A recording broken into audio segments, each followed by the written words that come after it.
Christian Santos. I'm going to talk to you guys about job interviewing. So unemployment rates have skyrocketed in the last 3 years. The U.S. Bureau of Labor Statistics reported in May 2010 that there are nearly 5 applicants for every job opening.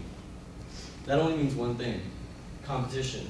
Jobs are scarce right now, and the employer will hire the one best suitable for that job. So I'm here to talk to you about how to become the best suitable one. Some key components to remember are things such as having a good resume, the simple first impressions, and generally just being prepared for that job interview.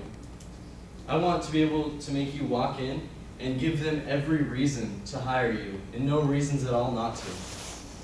Now, moving on to resumes. Resumes are probably what landed you the job interview in the first place, along with your job application. But just remember, it's just a piece of paper with some writing, but it's up to you to define that piece of paper. On a resume, you should include your simple information, such as personal info, your name, phone number, email address, your past work experience, your furthest education that you've endured, your skills and achievements, and try to modify your resume and throw things in that would correspond with the job that you're applying for. With creating and having a resume comes honesty. So be prepared to discuss your resume a little bit, because they will ask you questions about it. Dishonesty can often lead to sabotaging your interview and loss of chances of getting a job. So please remember, people, be honest.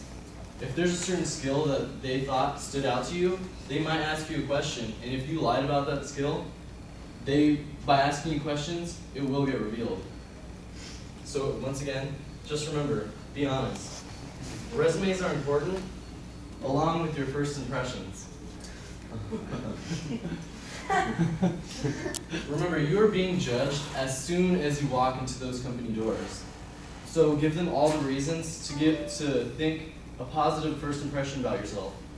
First impressions consist of being punctual, the clothes that you're wearing, the legendary handshake, and your body language. Try to arrive about 10 to 15 minutes early, because it makes it seem that you're reliable, and they might hire you for that, just for that reason. Also, the handshake, very important. You want to give them a nice, firm handshake. You don't want to do what he's doing here and give them the limp part of your hand, and you don't want to give that awkward handshake, because then it would just start off with an awkward interview. Also, attire is very important. Dress like you're taking the interview serious. You don't want to probably stay away from wearing that hoodie or jeans and a t-shirt. Dress like you actually mean it, like you're taking the interview seriously.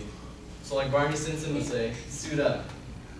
According to Career Builders, they surveyed 2,700 hiring managers, and they all said that body language is very important. So just remember, don't slouch, fold your arms, cover your mouth, look away frequently, because all of these gestures make it considered like you're defensive or you're evasive. So it might give the hiring manager an impression that you're hiding something. All right, practice is not only good in sports, but also into interviews. Employers will have general questions that many of them would ask. So you should look online for those general questions, kind of look over them, practice in a mirror answering them, and remember to be short and concise. Try to avoid rambling, because then it will make it seem like you're dodging the question. Remember to use specific examples when answering the question. I interviewed my store manager about 3 days ago, and I asked her what does she look for while doing a job interview. And she said when she's asking the interviewees questions, she looks for specific past related work experience answers. So she wants you to be able to answer the question with the job that you had in the past and a specific example. That's, to her, she said that is really important and it sticks out to her. Also, prepare also by digging up some information about the company. Don't go in there blind and not knowing what they do and who they are. You may not think of it, but a lot of people go into there just wanting to get the job and have no idea what the company is about. So look up some info, just the general. You don't need to know like all about the company, but it makes it seem like you're interested and you want to work there, and it would incline them to hire you more. So just remember, practice can be your best friend. So in conclusion, I've given you a lot of strong ideas to pay attention to. Having a good resume will do you some justice. First impressions are what the company will remember you by. And being prepared will make you confident and you'll exude professionalism. Now, I want you to be confident about your next interview, so hopefully you can look back to my speech and reference it.